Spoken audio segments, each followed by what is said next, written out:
बहाना नंबर 1, मैं कभी कभी शराब पीता हूँ, रोज मेरे पीने की आदत है नहीं, पिछले 10 साल से मैं शराब पी रहा हूँ, देखो आज तक आदत नहीं पड़ी। बहाना नंबर 2, हमारे पड़ोस के दद्दू को देखो, पिछले 70 साल से वो शराब पी रहे हैं लेकिन आज तक उनको कभी कोई इसकी आदत नहीं पड़ी, देखो कोई ऐसी बात नहीं है। बहाना नंबर 3, मैं गम में पीता हूँ, मैं शादी में पीता हूँ, मैं पार्टी में पीता हूँ। बहाना नंबर 4, ये डॉक्टर सब मिसगाइड करते रहते हैं, ऐसी कोई बात नहीं, कभी कभी शराब पीने से हमारा सिस्टम अच्छा रहता है, उल्टा बढ़िया रहता है बॉडी के लिए, कभी पी सकते हैं, कोई दिक्कत नहीं है। दोस्तों, यदि आपने अपने जीवन में इस प्रकार के सारे बहाने सुने हैं या आप ऐसे लोगों से मिले हैं तो आपके मन में बहुत तरह के प्रश्न आए होंगे और यह जानना बहुत ज़रूरी है कि वाकई शराब पीने से क्या हमारे शरीर पर कोई असर पड़ता है और यदि वो असर पड़ता है तो कहाँ और कैसे पड़ता है। दोस्तों, आज की इस वीडियो में हम डिस्कस करने वाले हैं कि एक्चुअल में शराब पीने से हमारी बॉडी पे क्या इफेक्ट्स आते हैं। बने रहिए हमारे साथ, देखते रहिए नॉलेज किंगडम।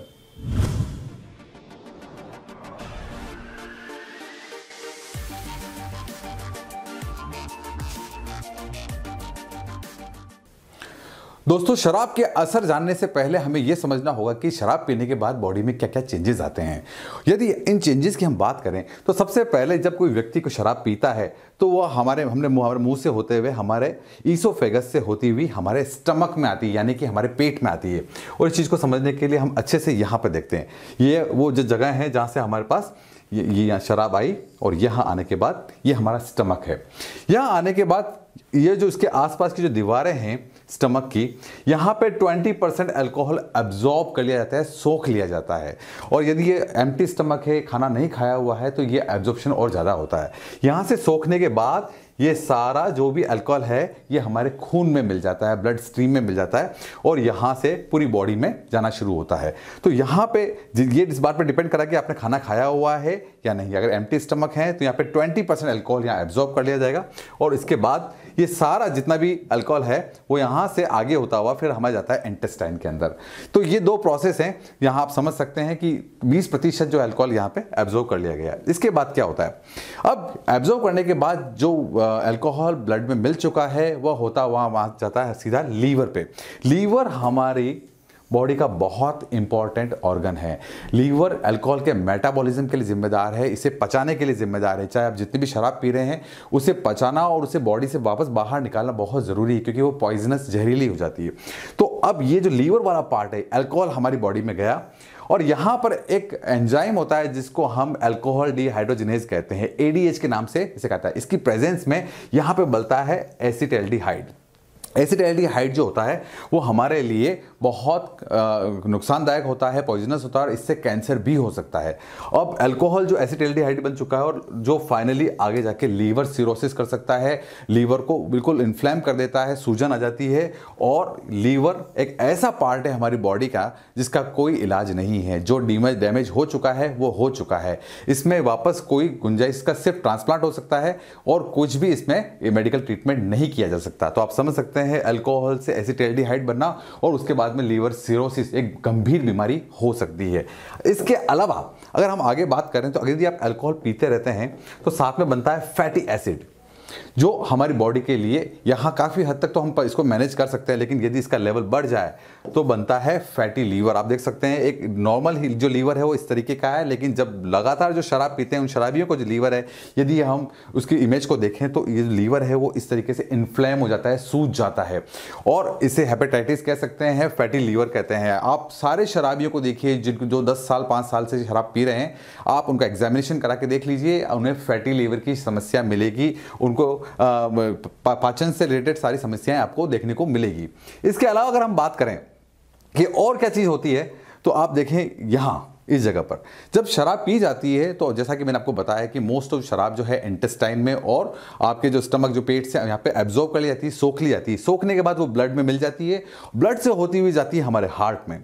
हार्ट आप जानते हैं हमारी बॉडी का जो हार्ट है वो पूरे बॉडी के अंदर ब्लड सर्कुलेट करता है। यहाँ हार्ट का जो काम है, यहाँ हार्ट से सारी जितनी भी आपकी जो अल्कोहल है वो जाती है ब्लड के थ्रू लंग्स में। आप जानते हैं जब आप सांस लेते हैं लंग्स आपके इस चीज़ को रेस्पिरेशन को सपोर्ट करते हैं।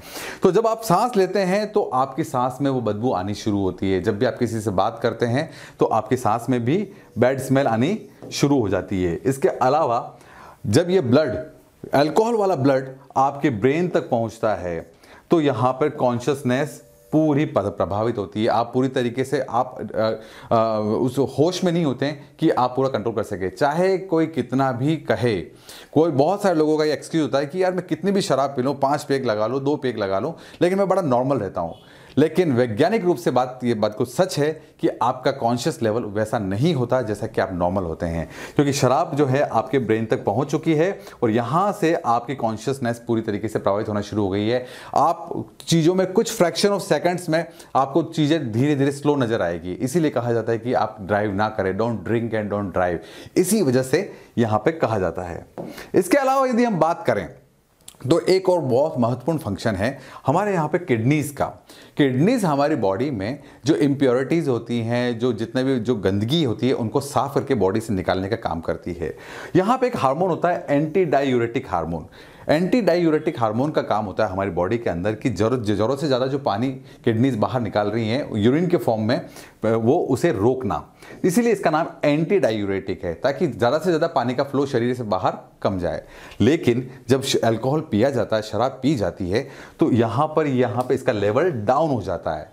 इसके लेवल के डाउन होने का मतलब यह है कि अब हमारी बॉडी में जितना भी पानी है वो बिल्कुल यूरिन समझ के बॉडी से बाहर निकाला जाएगा। There is no control. अब आप समझ सकते हैं कि जितना पानी हम पी रहे हैं और यदि उसी बार बार आपका पेशाब बने या उसका यूरिन बनना शुरू हो जाए तो बॉडी में पानी की कितनी कमी हो जाएगी, और इसीलिए हो जाता है डिहाइड्रेशन, यानी कि बहुत ज़्यादा पानी की कमी होना। और इस स्थिति के कारण मरीज को गंभीर समस्याएं हो सकती है, बहुत ज़्यादा वो उसमें जहर का स्तर बढ़ सकता है।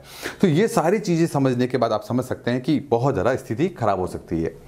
अब एक बार एक और सवाल हमारे सामने आता है कि अगर एक साथ बहुत ज़्यादा शराब पी ली किसी ने, कोई बोला कि नहीं आज तो कोई शादी है, आज पार्टी, बहुत सारी उसने शराब पी ली है, तो उसकी बॉडी पे, उसकी कॉन्शियसनेस पे क्या टोटल इफेक्ट्स क्या आएंगे? पहला आएगा लॉस ऑफ कॉन्शियसनेस।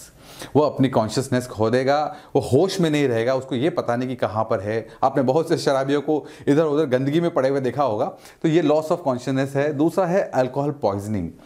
अल्कोहल को पचाने का बॉडी का अपनी कैपेसिटी, वो हम आने वाली इस स्लाइड्स में डिस्कस करने वाले हैं। लेकिन आप देख लीजिए अल्कोहल ज़्यादा पीने से ये पॉइजनस भी हो सकता है और ज़्यादा से ज़्यादा आपको कोमा में भी जा सकते हैं और आपकी डेथ भी हो सकती है। ऐसे बहुत सारे केसेस हैं जिनमें शराब एक मौत का महत्वपूर्ण कारण था।